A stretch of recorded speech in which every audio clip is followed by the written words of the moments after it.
Hello everyone, this is chapter 9th of class 9, Force and Laws of Motion. तो जैसे कि पिछले chapter में हमने पढ़ा कि मोशन क्या है, इस चैप्टर में हमें पढ़ना है कि मोशन होती कैसे है। तो कभी सोचा है कि जब हम किसी फुटबॉल को किक करते हैं तो किक करने के बाद वो रुक क्यों जाता है, या एक हैवी ऑब्जेक्ट को मूव करना डिफ़िकल्ट क्यों होता है। तो इस चैप्टर में आज हम ये सब समझेंगे। फोर्स का मतलब होता है पुश या पुल। जब हम फुटबॉल किक करते हैं या दरवाज़ा खोलते हैं तो हम फोर्स अप्लाई कर रहे होते हैं। तो हमें एक एक्सटर्नल फोर्स की ज़रूरत होती है किसी स्टेशनरी बॉडी को मूव कराने के लिए, और एक्सटर्नल फोर्स की ज़रूरत तब भी होती है जब हम किसी मूविंग बॉडी को रोकना चाहते हैं। Pushing, hitting and pulling of objects are all ways of bringing objects in motion. Pushing, hitting, pulling, इन सब में हम क्या कर रहे हैं, इन सब में हम फोर्स अप्लाई कर रहे हैं। फोर्स अप्लाई करने से मोशन, डायरेक्शन या शेप चेंज हो सकती है किसी भी ऑब्जेक्ट की। तो अब हमें पढ़नी है balanced forces and unbalanced forces. जब दो फोर्सेस इक्वल और अपोजिट होती हैं तो ऑब्जेक्ट मूव नहीं करता, ये होती हैं बैलेंस्ड फोर्स। और अगर एक फोर्स ज़्यादा हो तो ऑब्जेक्ट मूव करेगा, ये है अनबैलेंस्ड फोर्स। तो एग्जांपल के लिए हम लेते हैं tug of war game with a rope. तो टग ऑफ वॉर गेम में क्या होता है, जब दोनों साइड से इक्वल फोर्स लग रही होती है, दोनों साइड अपोजिट डायरेक्शन में फोर्स लग रही होती है, तो जो रोप है वो मूव नहीं करती। लेकिन जब एक साइड से ज़्यादा फोर्स और एक साइड से कम फोर्स लग रही हो, मतलब अनबैलेंस्ड फोर्स हो, अनइक्वल फोर्स हो, तो मोशन शो होती है, तो वो होती है अनबैलेंस्ड फोर्स। तो जो बैलेंस्ड फोर्सेस होती हैं वो इक्वल और अपोजिट फोर्सेस होती हैं, और बैलेंस्ड फोर्सेस की वजह से कोई मोशन नहीं होती। अनबैलेंस्ड फोर्सेस जो होती हैं वो सेम और अपोजिट डायरेक्शन में हो सकती हैं। ये रिस्पॉन्सिबल होती है for change in motion. This can result in acceleration और a change in direction. Example, pushing a stationary car to start it motion. जैसे हमने बैलेंस्ड फोर्सेस और अनबैलेंस्ड फोर्सेस समझ ली, तो हमें ये जानना ज़रूरी है कि अनबैलेंस्ड फोर्सेस ही रिस्पॉन्सिबल होती है किसी भी ऑब्जेक्ट की मोशन के लिए। अब हम पढ़ते हैं laws of motion. First law of motion is Newton's first law of motion. तो न्यूटन का फर्स्ट लॉ कहता है a body at rest tends to remain at rest and a body in uniform motion tends to remain in the state of uniform motion until and unless an external force is applied on it. इसका मतलब ये है, कोई body है जो rest पे है वो अपने आप को रेस्ट पे ही रखना चाहती है, और जो बॉडी मोशन में है वो अपने आप को मोशन में ही रखना चाहती है जब तक कोई एक्सटर्नल फोर्स उस पर अप्लाइड ना की जाए। ये जो फोर्स, एक्सटर्नल फोर्स है, वो हमेशा एक अनबैलेंस्ड फोर्स होगी, क्योंकि जो अनबैलेंस्ड फोर्स होती है वही रिस्पॉन्सिबल होती है मोशन के लिए। अब हमें देखना है इनर्शिया क्या होता है। इनर्शिया का मतलब है किसी ऑब्जेक्ट का अपनी स्टेट, रेस्ट या मोशन को मेंटेन करना। फॉर एग्जाम्पल, जैसे हम रेस्ट कर रहे होते हैं तो हम सोचते हैं कि हम रेस्ट ही करते रहें, और अगर मोशन में होते हैं तो हम सोचते हैं कि मोशन में ही रहे। तो ये हमारी रेजिस्टेंस की, मतलब हमारी बॉडी चेंज को रेजिस्ट करती है, इसी चीज़ को कहते हैं इनर्शिया। इसलिए फर्स्ट लॉ ऑफ मोशन को लॉ ऑफ इनर्शिया भी कहा जाता है। तो एग्जाम्पल्स क्या है फर्स्ट लॉ ऑफ मोशन के? First is jerk experienced when brakes applied suddenly. तो क्या होता है, गाड़ी तो रुक जाती है जब ब्रेक लगते हैं, यानी उस पर एक्सटर्नल फोर्स लगा तो वो गाड़ी रुक गई, लेकिन अंदर बैठा हुआ आदमी इनर्शिया की वजह से उसी स्पीड में आगे की तरफ चलने की कोशिश करता है। इस वजह से हमें आगे की तरफ झटका महसूस होता है।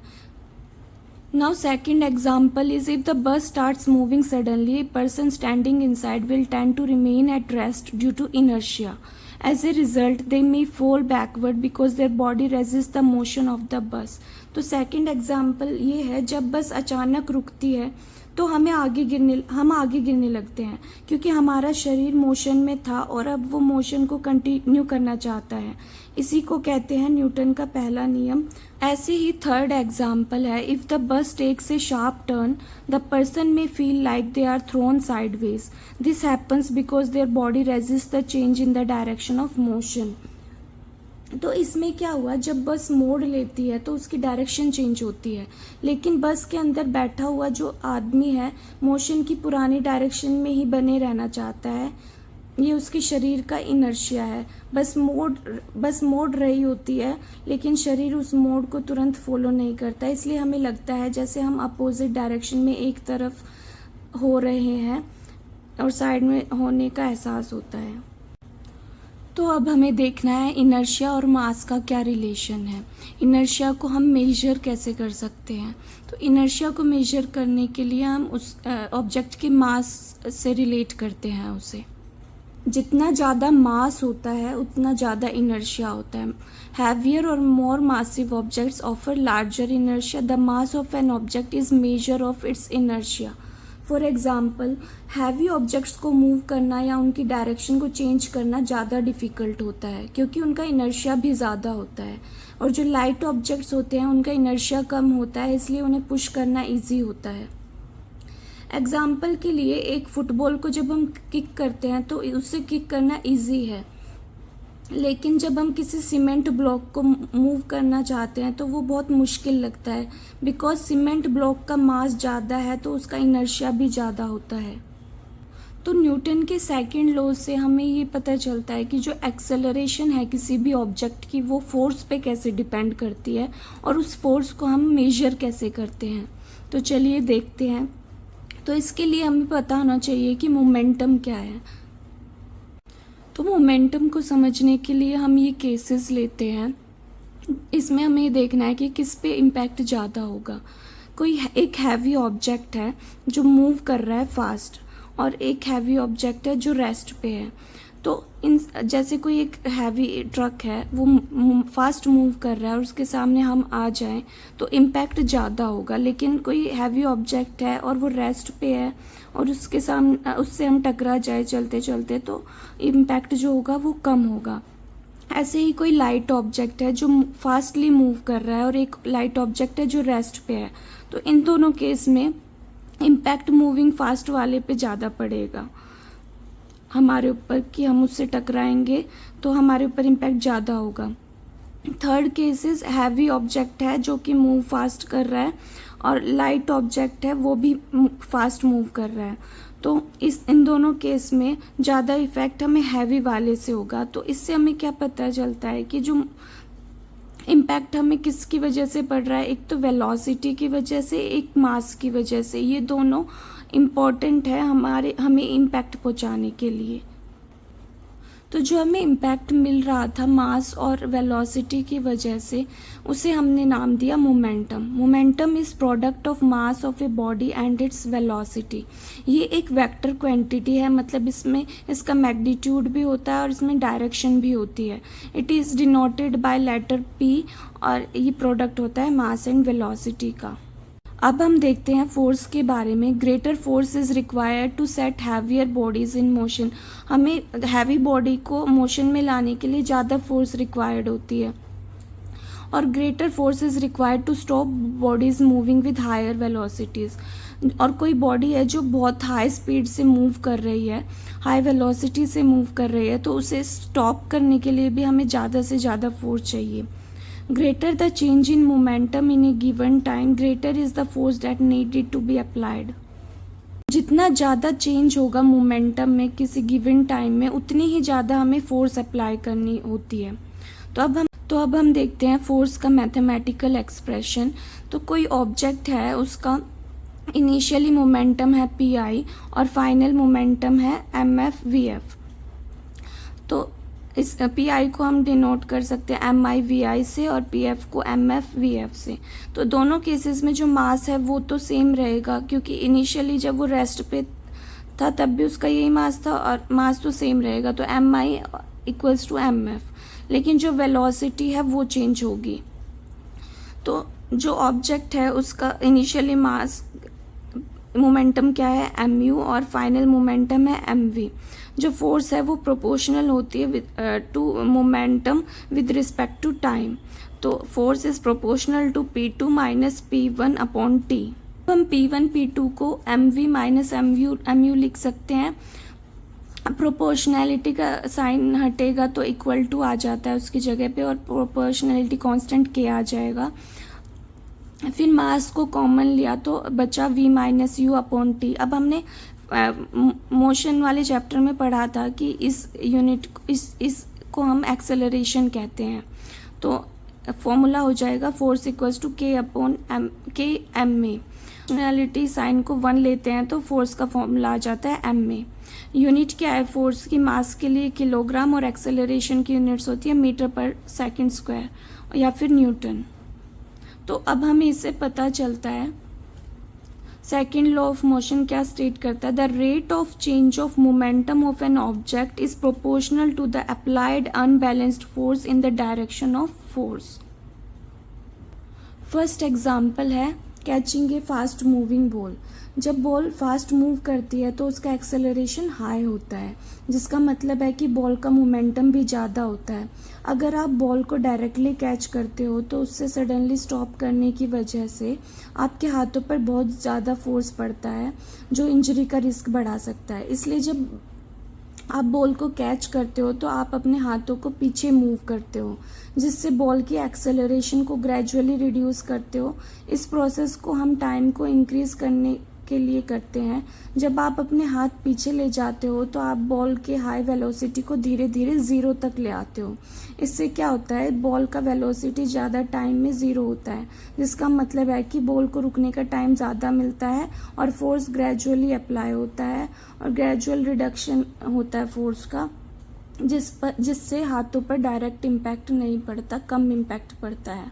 यही सेकेंड एग्जाम्पल है जिसमें हम टाइम को बढ़ाने के लिए कुशन, बेड और सैंड का यूज़ करते हैं ताकि फोर्स का इम्पैक्ट जो है वो कम हो। तो चलो पढ़ते हैं। In a high jump athletic event the athletes are made to fall on sand और cushioned bed. This is to increase the time of athletes fall to stop after making the jump.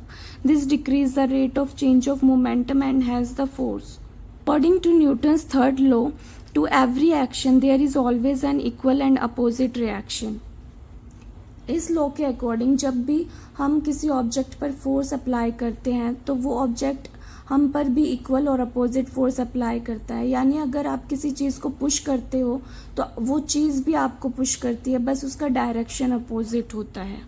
इसमें action and reaction forces involve होती है। जो forces हैं ये magnitude में equal होती हैं लेकिन डायरेक्शन में अपोजिट होते हैं। चलो अब देखते हैं एग्जाम्पल्स क्या क्या है। First is walking. तो अब जब हम वॉक कर रहे होते हैं तो क्या होता है, जब आप चल रहे होते हैं तो आप अपने पैर से ज़मीन को पुश करते हो। ज़मीन भी आपको इक्वल और अपोजिट फोर्स से पुश करती है, जिसकी वजह से आप आगे बढ़ते हो। अगर ज़मीन का रिएक्शन फोर्स ना हो तो आप मूव नहीं कर पाते। तो ये एग्जाम्पल है वॉकिंग का, थर्ड लॉ ऑफ मोशन का। अब नेक्स्ट एग्जाम्पल है रिकॉइलिंग ऑफ ए गन। जब हम एक गन फायर करते हैं तो न्यूटन का तीसरा लॉ लगता है। इसके अकॉर्डिंग जब गन फायर होती है तो उसमें जो एक्शन होता है उनका बुलेट को आगे पुश करना, लेकिन उसका रिएक्शन होता है गन का पीछे की तरफ रिकॉइल होना। मतलब जब आप ट्रिगर को प्रेस करते हैं, बुलेट आगे की तरफ जाती है तो गन उसी फोर्स के इक्वल और अपोजिट फोर्स से पीछे की तरफ पुश होती है। ये बैकवर्ड मोशन को हम रिकॉइल कहते हैं। अगर बुलेट ज़्यादा पावरफुल होती है तो गन का रिकॉइल भी उतना ही ज़्यादा होता है। तो ये एग्जाम्पल था थर्ड लॉ ऑफ मोशन का। बात करते हैं कंजर्वेशन ऑफ मोमेंटम की। तो इसमें क्या होता है, in a closed system where no external force acts the total momentum before and after the collision remains conserved। तो इसमें क्या होता है, मान लीजिए दो ऑब्जेक्ट्स है, एक दूसरे से टकरा रहे हैं, एक छोटा और एक बड़ा। कोलिजन से पहले दोनों का अपना अपना मोमेंटम होता है और टकराने के बाद भी उनका कंबाइंड मोमेंटम सेम रहता है, बस वो एक ऑब्जेक्ट से दूसरे ऑब्जेक्ट में ट्रांसफ़र हो जाता है। ये होता है कंजर्वेशन ऑफ मोमेंटम। एग्जाम्पल के लिए हम लेते हैं, जैसे कोई दो बॉल हैं वो कोलाइड करती है आपस में, एक का मास m1 है और वेलोसिटी v1 है, और दूसरे का मास m2 है और v2 वेलोसिटी है। बिफोर कोलिजन उनका मोमेंटम ये है m1 v1 plus m2 v2, और कोलिजन के बाद उनका मोमेंटम है m1 v1 dash plus m2 v2 dash. तो कंजर्वेशन ऑफ मोमेंटम का मतलब ये है जो उनका बिफोर कोलिजन मोमेंटम था और आफ्टर कोलिजन मोमेंटम था वो बराबर रहेगा। That is sum of momenta of the two objects before collision is equal to the sum of momenta after the collision provided there is no external unbalanced force acting on them. This is law of conservation of momentum. तो conservation of momentum ये बताता है कि momentum किसी भी system में कभी waste नहीं होता, बस ट्रांसफ़र होता है। कंजर्वेशन ऑफ मोमेंटम का एग्जांपल है बुलेट फ्रॉम पिस्टल। फायरिंग से पहले क्या होता है, बुलेट और पिस्टल दोनों रेस्ट पे होते हैं, तो उनका टोटल मोमेंटम जो है वो ज़ीरो होता है, क्योंकि वेलोसिटी जो है वो ज़ीरो है दोनों की। अब जब ट्रिगर दबाया जाता है तो बुलेट जो है वो छोटी होती है लेकिन बहुत तेज़ स्पीड से आगे जाती है, और जो पिस्टल है वो ज़्यादा हैवी होती है लेकिन धीरे पीछे झटका लेती है, मतलब रिकॉइल होती है। तो बिफोर फायरिंग भी मोमेंटम ज़ीरो था और आफ्टर फायरिंग भी बुलेट की स्पीड पॉजिटिव है, लेकिन पिस्टल जो है वो बैकवर्ड डायरेक्शन में वो रिकॉइल होती है, तो नेगेटिव साइन यूज़ हुआ है, तो इनका मोमेंटम देखेंगे वो भी ज़ीरो आएगा। तो मतलब पहले भी ज़ीरो था और बाद में भी ज़ीरो है, तो मतलब जो मोमेंटम है वो कंजर्व है, सेम रहता है। तो ये था force and laws of motions के बारे में। तो अगले वीडियो में हम पढ़ेंगे ग्रेविटेशन चैप्टर के बारे में।